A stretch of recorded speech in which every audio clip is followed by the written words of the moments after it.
할렐루야. 네, 또 이렇게 쌀쌀한 날씨 가운데 이 날씨를 뚫고 주님의 전에 나오신 여러분, 오늘도 하나님과 함께 동행하시며 또 큰 은혜의 시간 되시기를 간절히 소망합니다. 네, 우리 잘 쓰는 말 중에 스포일러라는 말이 있습니다. 스포일러. 어떤 영화를 제가 보려고 마음을 먹고 있는데 그 영화를 다 보고 온 사람이 저에게 와서 그 영화 줄거리를 미주알 고주알 이렇게 얘기하면 굉장히 김이 빠져버릴 것입니다. 그렇게 영화 줄거리를 이야기하거나 원치 않은 그런 스토리를 말해주는 사람 또는 그런 행동, 그것을 스포일러라고 합니다. 특히 이런 스포일러는 범인을 맞추어야 하는 영화를 보려고 할 때는 잘 피해 다녀야 합니다. 영화 보러 가려고 했는데 저 사람이 범인이야 라는 말을 만약에 들었다고 생각을 해보세요.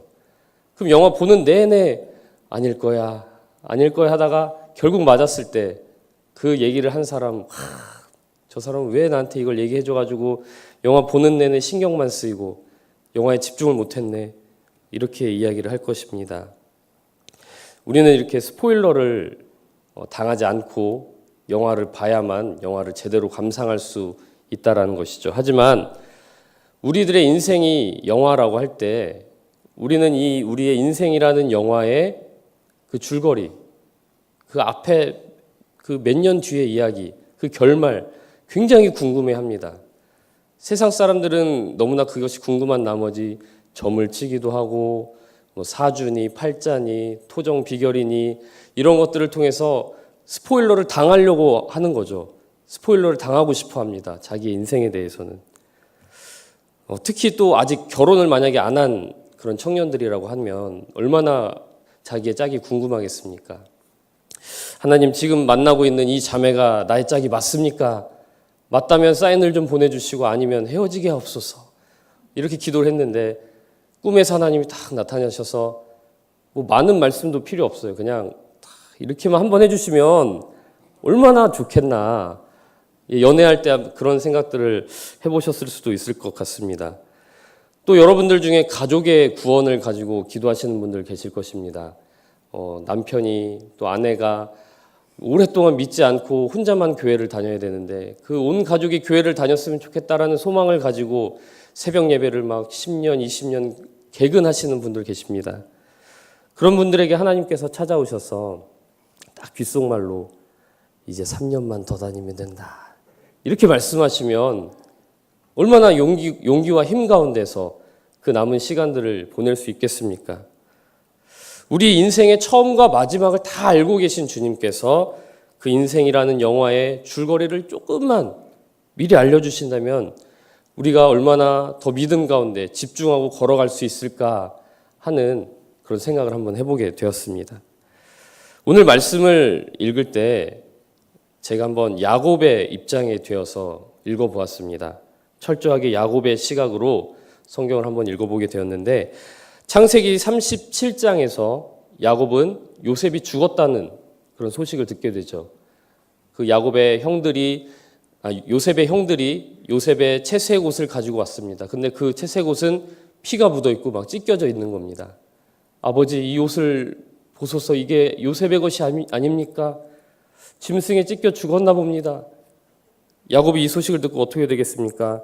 자신의 옷을 찢고 슬피 울며 애통했다고 합니다. 또 다른 10명의 그 아들들의 위로를 다 거절하고 나도 요셉 따라 죽을래 하면서 완전히 이성을 잃었다는 것이죠. 그런 모습들이 창세기 37장에 나타나 있습니다. 그 후에 성경은 이제 39장부터 요셉의 애굽 생활기, 이제 보디발의 집에서 일을 하고 또 감옥에 갇히고 총리가 되는 그 모든 이야기들을 하고 있지만 그 시간 동안에 야곱은 어떤 생활을 했을까? 우리가 한번 생각해 볼 수 있다라는 것이죠. 야곱에게 요셉은 어떤 아들입니까? 자신이 그토록 사랑하고 7년 동안 얻기 위해서 애쓰고 기다렸던 그 라헬이라고 하는 여인이 야곱에게서 낳은 첫 아들입니다. 그것도 쉽게 얻은 것도 아닙니다. 아주 어렵게 레아는 아들을 막 순풍순풍 낳을 동안 라헬은 아이를 낳지 못해서 초조해하고 야곱을 괴롭게 하고 그렇게 힘든 가운데서 낳은 아들이 요셉이다라는 것이죠. 야곱이 특별히 사랑하여 요셉에게는 옷도 좋은 옷을 지어 입혔습니다. 애지중지 아꼈다라는 것이죠. 하지만 그 요셉이 그렇게 허무하게 짐승에게 찢겨서 죽었다라는 사실을 야곱은 받아들이기 어려웠을 것입니다. 완전히 자신의 삶이 무너져 버리지 않았을까, 그런 생각을 해보게 됩니다. 이제 야곱은 베냐민에게 집착하게 됩니다. 요셉의 동생 베냐민, 라헬이 이제 베냐민을 낳다가 죽게 되잖아요. 라헬의 목숨과 바꾼 그 베냐민, 내가 이 아들만큼은 꼭 지키리라. 요셉은 그렇게 잃었을지언정 내가 베냐민만은 지키리라 하면서 베냐민에게 집착하는 모습을 또 보이게 됩니다. 가정 안에서 또 어떤 분위기가 되겠습니까? 다른 형들은 또다시 그 야곱의 모습에 실망을 할 것이고, 또 베냐민은 베냐민대로 자기를 그렇게 품 안에 품고 있는 아버지가 부담스러웠을 것입니다. 또 야곱은 하나님과의 관계가 어떻게 되었을까요? 물론 믿음의 사람이기에 하나님을 예배하고 또 하나님의 이름을 부르고 하나님께 기도하고 했겠지만 하나님을 많이 원망하는 마음도 있었을 것입니다. 나에게 약속을 주신 하나님께서 왜 그 사랑하는 아들을 이토록 허망하게 잃게 하셨는가? 하루하루 지날 때마다 굉장히 괴로움이 심해지면 심해졌지 더 약해지지는 않았을 것 같습니다. 위기의 순간마다 하나님은 나타나 주셔서 야곱에게 그 길을 보여주셨죠. 또 음성을 들려주셨습니다. 하지만 하나님께서 특히 이번만큼은 계속해서 침묵하고 계신 것처럼 느껴진다라는 것이죠. 그 침묵의 시간이 얼마나 되었을까 한번 계산을 해보았습니다.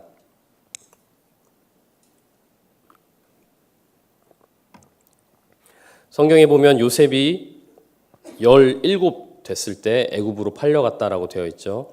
그리고 요셉이 총리가 된 것은 몇 살이죠? 네, 30세. 그래서 13년이 흘렀습니다. 그 후에 풍년이 들었습니다. 몇 년의 풍년입니까? 7년의 풍년이 있었습니다. 그리고 45장에 보면 2년 동안 흉년이 있었다라는 말씀이 있습니다. 즉 총리가 된 후에 9년이 더 흘렀다라는 것이죠. 총 22년이나 되는 시간 동안 야곱은 요셉이 죽은 줄로 알고 살았다라는 것입니다. 그에 대해서 하나님은 아무 말씀이 없으셨다라는 것이죠.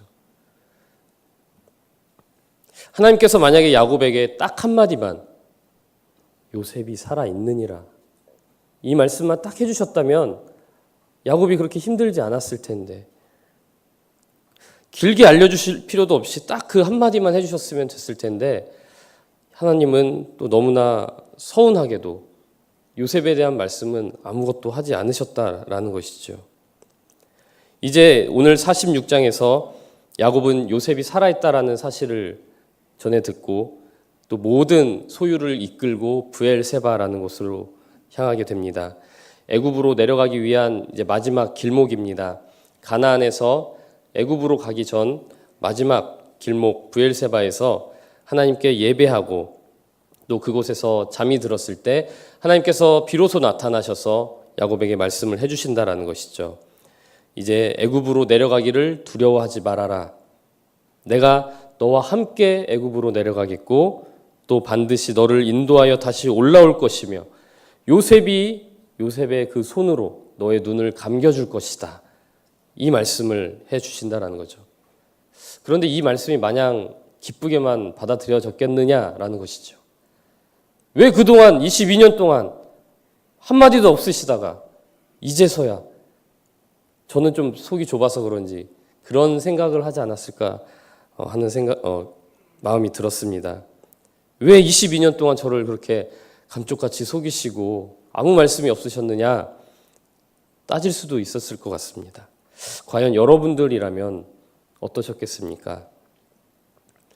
사랑하던 아들을 잃고 하루하루를 슬픔 가운데 보내는데 1, 2년도 아니고 22년 동안이나 그 사실을 알고 계시면서도 말씀하시지 않았던 하나님, 그 하나님을 경험한 야곱은 어떻게 반응을 해야 되는 것입니까? 성경에는 이렇게 기다림, 또 침묵, 이런 이야기들이 꽤나 많이 나오는 것 같습니다. 여러분, 이제 우리가 창세기 50장을 읽게 되고 이제 출애굽기 1장으로 딱 한 장을 넘어갈 뿐이지만 실제로는 시간이 400년이 흘러갑니다. 그 400년 동안 이스라엘 백성들은 애굽에서 과연 무엇을 하고 지냈겠습니까? 요셉을 모르는 바로, 요셉을 모르는 왕이 일어나서 이제 이스라엘 백성들을 노예로 삼아 일을 시키기 시작합니다. 이 400년 동안, 성경으로는 한 페이지지만 그 400년 동안 이스라엘 백성들이 할 수 있었던 것은 그냥 아이 낳고 번성하는 것밖에 없었습니다. 계속해서 아이를 낳아서 70명이었던 사람들이 장정 60만의 큰 민족이 되기까지 이스라엘 백성들은 계속 아이만 낳아야 했습니다. 하나님은 언제까지 너희가 이렇게 해야 된다라는 말씀을 해주시질 않았다라는 것이죠. 침묵하는 것처럼 느껴졌다라는 것입니다. 다윗은 또 어떠했습니까? 우리는 다윗 왕의 그 영광스러운 모습만을 기억하지만 다윗이 왕위에 오르기까지 굉장히 많은 어려운 시간들을 보내야 했습니다. 골리앗과의 전투에서 멋지게 승리를 한 다음에 이제 영웅으로 등극하는가 싶을 때 사울 왕의 시기를 받게 되죠. 그래서 광야로, 깊은 광야로 들어가서 사울 왕을 피해 다니고 또 정말 그 존경받고 총망받았던 자신이 마치 도적대처럼 여기저기를 사람들과 함께 다녀야 했던 그 모습들, 그 시간도 10여 년의 시간이 필요했다라는 것입니다. 하나님께서는 언제까지 네가 피해 다녀야 한다라는 말씀을 해주시질 않았습니다. 다윗은 언제 이 고난이 끝날지 모르지만 그 안에서 그저 하나님께 기도하고 시를 지어서 하나님께 찬양하고 또 자신에게 찾아오는 사람들을 돌보고 그 일에만 집중할 수밖에 없었다라는 것이죠. 또 이스라엘 백성들이 남유다가 멸망한 뒤에 바벨론의 포로로 끌려가서 자그마치 70년의 시간을 포로 생활을 해야만 했습니다. 언제 끝날지 모르는 그 생활, 바벨론이라고 하는 그 이방 땅에서 이스라엘 백성들은 철저히 이방인으로서, 포로로서 하루하루를 살아가야 했다라는 것입니다. 성경은 그때에도 단지 몇 줄로 그냥 처리를 해버립니다.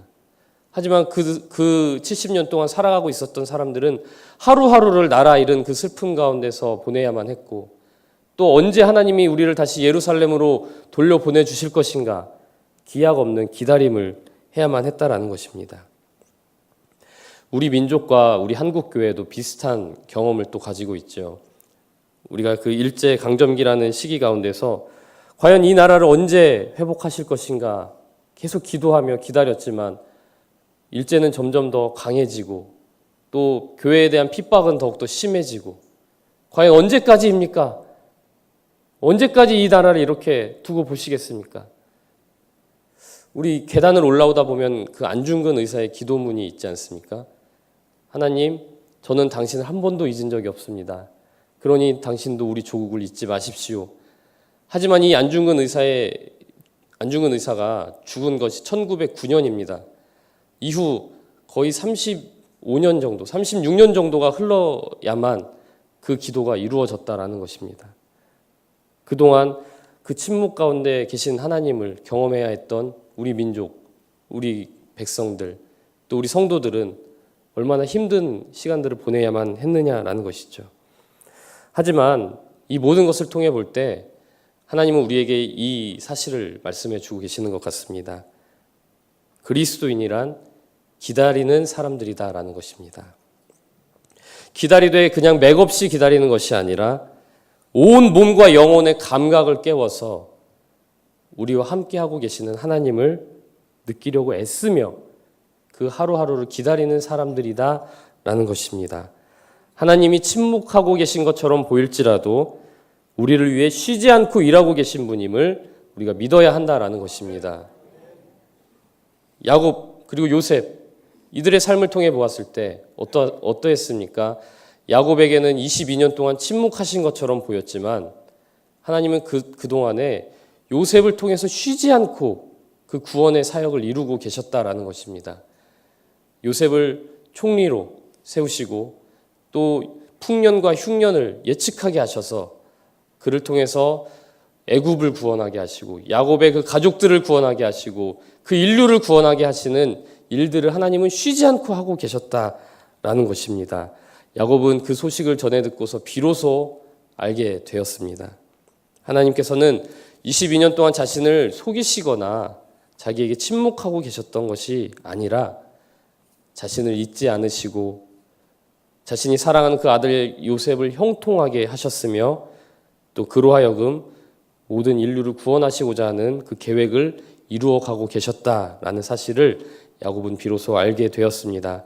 또 하나님은 아브라함과 이삭에게 약속하신 그 약속들을 자신에게도 신실하게 이루고 계셨고 또 다시금 야곱에게 약속을 주시는 하나님이다라는 것을 알게 되었다라는 것이죠. 애굽에서 큰 민족을 이루게 하겠다. 야곱은 그렇게 다시금 약속을 주신 하나님을 그의 인생 마렵에 경험하게 되었다라는 것입니다. 사랑하는 성도 여러분, 하나님은 오늘도 동일하게 우리 곁에서 우리의 기도를 듣고 계십니다. 또 우리가 슬퍼 울 때, 그 사랑하는 것을 잃고 울 때, 또 사랑하는 가족을 위해 그 구원을 위해 또 나의 약함, 또 우리 가족의 병 이런 것들을 놓고 하나님 앞에 기도할 때 하나님은 침묵하고 계신 것이 아닙니다.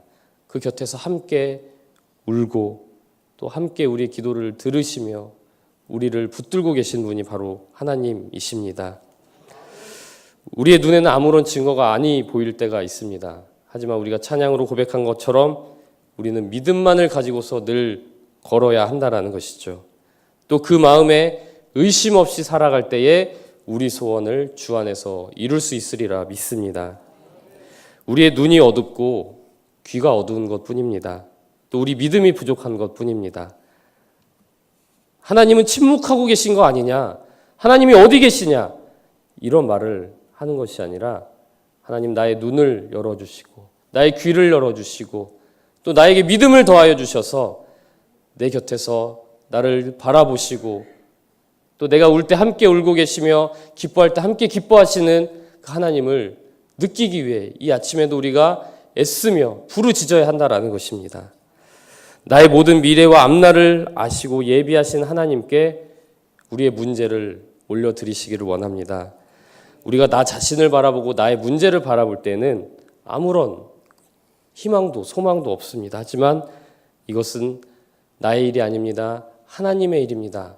하고 올려드릴 때 또 그 문제를 바라보고 내 상황만을 바라보았던 시선을 하나님께 올려드릴 때 이 일들은 다 하나님의 일이 되고 또 하나님께서 예비하신 그 자리, 요셉에게는 총리의 자리를 허락하셨고 야곱에게는 요셉을 다시금 만나는 그 귀한 자리를 허락하여 주셨는데 그 영광스러운 자리에 이르기까지 우리들을 또 훈련하시는 하나님을 이 시간 우리가 다 경험하게 되기를 원합니다. 우리가 함께 고백하기를 원합니다. 주님만을 바라봅니다. 주님만이 길입니다. 오늘도 나는 그 길을 따라 걷겠습니다. 이렇게 고백하시며 오늘 하루도 주님께 나아가는 저와 여러분 되시기를 간절히 소망합니다. 기도하겠습니다.